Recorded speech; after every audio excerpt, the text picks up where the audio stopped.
Pertama ada namanya Habib Ahmad Assegaf. Fotonya di sini, saya cantumkan nanti semua di sini. Yang pertama adalah tadi siapa? Habib Ahmad Assegaf. Habib Ahmad Assegaf ini, beliau adalah sastrawan yang berperan dalam kemerdekaan Indonesia. Yang kedua, perancang lambang negara Indonesia, yaitu ada namanya Habib Hamid Al-Ghadri. Diponegoro itu memberontak kepada Belanda itu tahun 1825 sampai 1830. Dan tentara Diponegoro itulah kebanyakan santri, karena Diponegoro sendiri termasuk sebagai ulama pribumi. Jadi pada tahun 1830 itu mayoritas penduduk Jawa itu sudah Islam dan tidak ada peran daripada orang Yaman.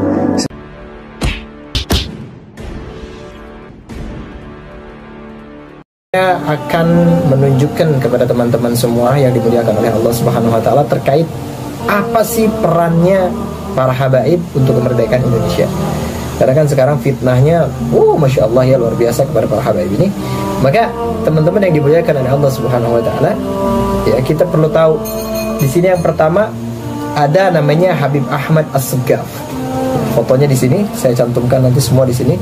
Yang pertama adalah tadi siapa? Habib Ahmad Assegaf. Habib Ahmad Assegaf ini, beliau adalah sastrawan yang berperan dalam kemerdekaan Indonesia. Yang kedua, perancang lambang negara Indonesia, yaitu ada namanya Habib Hamid Al-Ghadri.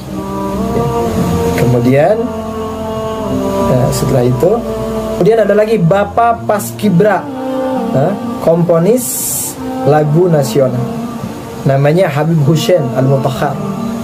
Habaib juga tuh. Kemudian ada lagi sang penyebar berita proklamasi, siapa beliau? Habib Asad bin Syihab. Kemudian ada lagi, ya, kemudian penggagas bendera pusaka merah putih, yaitu Al-Habib Idrus Al-Jufri. Kemudian ada lagi operator pembakar semangat para pejuang melawan penjajah, beliau adalah Habib Salim bin Jindan. Kemudian penggagas hari dan waktu proklamasi, beliau adalah Al-Habib Ali Al-Habsi Kuitang. Nah, itu diantaranya Habib-Habib yang berperan penting untuk kemerdekaan Indonesia.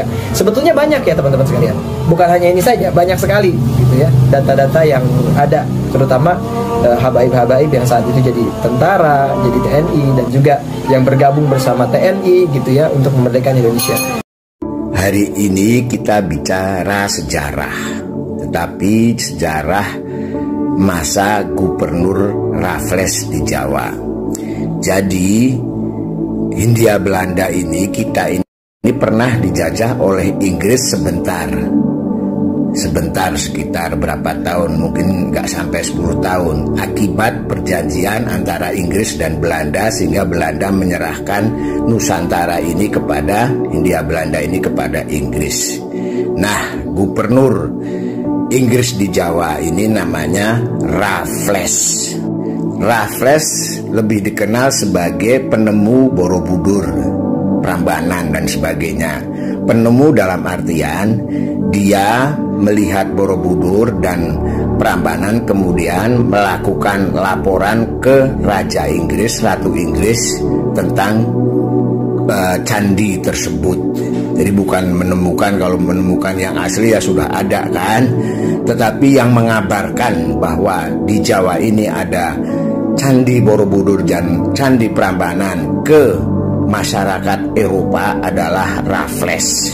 Selama menjalankan tugasnya sebagai gubernur di Jawa, Raffles ini membuat buku yang namanya The History of Java, setebal 900 halaman yang dilaporkan kepada Ratu Inggris. Raffles ini berkuasa di Jawa itu pada tahun 1811 sampai 1816, 5 tahun ya. Pada zaman kekuasaan Gubernur Raffles ini, di Jawa dilakukan sensus yang pertama kali. Hasilnya adalah bahwa penduduk Jawa Madura sekitar 4 juta sekian. Jadi belum puluhan juta, belum ratusan juta, hanya 4 juta sekian. Yang menarik dalam laporan tersebut adalah kaitannya dengan Islam di Pulau Jawa. Dalam sensusnya dia katakan bahwa jumlah ulama di Indonesia itu di Jawa itu sekitar 50.000. Yang menarik, dari 50.000 ulama tersebut adalah ulama-ulama pribumi dan ulama keturunan Arab. Dia dikatakan di situ tidak ada yang asli Arab, tetapi ulama yang ada ulama keturunan Arab dan ulama pribumi yang berjumlah sekitar 50.000. Jadi nggak ada ulama dari Yaman, itu nggak ada. Mulai sekarang harus dibedakan antara Yaman dan Arab. Arab ya Arab, Yaman ya Yaman gitu. Karena Arab itu adalah hablunya C atau Bani Hashimi. Kalau Yaman itu hablumnya G, bukan orang Arab. Sekarang kita bayangkan pada tahun 1800, awal 1800 itu zamannya Raffles, jumlah ulama 50.000. Oke, misalkan setiap ulama itu mempunyai 10 santri, maka jumlah santri adalah 50.000 dikalikan 10 menjadi 500.000, atau 12,5% dari total penduduk Jawa pada saat itu. Penduduk Jawa kan 4 juta, santrinya itu sudah 500.000 sendiri, dengan asumsi setiap ulama mempunyai 10 santri, dan dalam sensus tersebut bahwa jumlah ulama itu adalah 50.000. Pada waktu itu sekolahan-sekolahan umum tuh masih jarang, karena itu adalah sekolah-sekolahan Belanda. Yang bisa sekolah ke sekolahan umum ya hanya bangsawan saja, sehingga para pribumi itu menuntut ilmunya ya di pesantren. Oleh karena itu santrinya banyak, ulamanya banyak. Dan yang perlu digarisbawahi, ulamanya adalah ulama pribumi dan ulama keturunan Arab. Dia bilang tidak ada ulama Arab yang asli. Raffles bilang begitu di dalam laporannya. Jadi dari 4 juta penduduk Pulau Jawa itu 50.000 adalah ulama, kalau pesantrinya adalah 500.000, jadi 12,5% sendiri. Sehingga bisa dikatakan bahwa orang Islam zamannya Raffles tahun 1811 sampai 1816 itu di Jawa semua orang sudah mayoritas beragama Islam, karena santrinya saja udah 12,5% dari total penduduk yang 4 juta itu. Yang perlu digarisbawahi bahwa ulama itu tidak ada yang Arab, yang ada keturunan Arab, ya. Pada tahun 1811 sampai 1816. Titik sekarang kita ngomong Diponegoro. Diponegoro itu memberontak kepada Belanda itu tahun 1825 sampai 1830. Jadi bisa dibayangkan seperti pembicaraan di depan bahwa mayoritas penduduk Jawa itu sudah Muslim, karena santrinya saja sudah 12,5%, dan tentara Diponegoro itu adalah kebanyakan santri, karena Diponegoro sendiri termasuk sebagai ulama pribumi.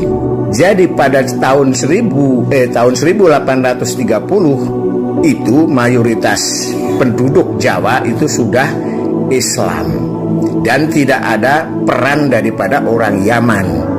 Seperti dikatakan oleh Raffles bahwa 50.000 ulama yang ada di Jawa itu ada yang keturunan Arab, tetapi tidak ada yang Arab asli. Apalagi Yaman, gak ada sama sekali Yaman atau Habib itu. Jadi penduduk Jawa itu diislamkan bukan oleh orang Yaman, tetapi oleh ulama-ulama yang diantaranya ada yang pribumi dan keturunan Arab.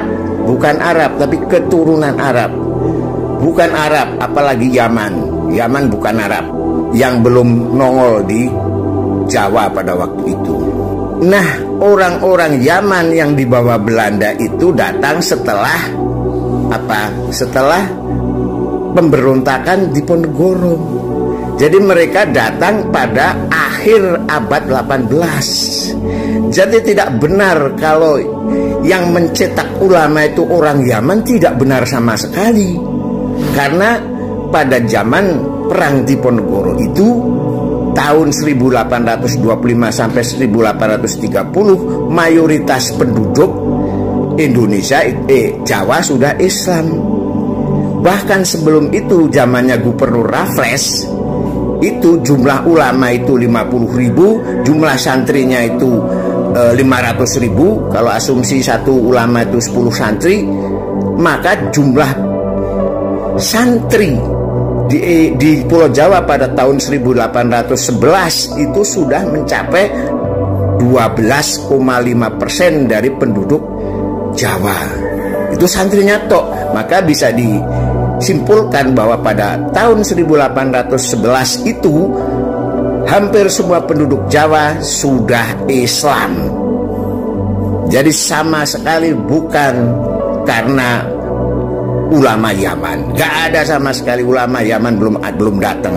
Bahkan sampai perang Diponegoro tahun 1825 sampai 1830 tidak ada orang Yaman yang secara masif ada di Pulau Jawa.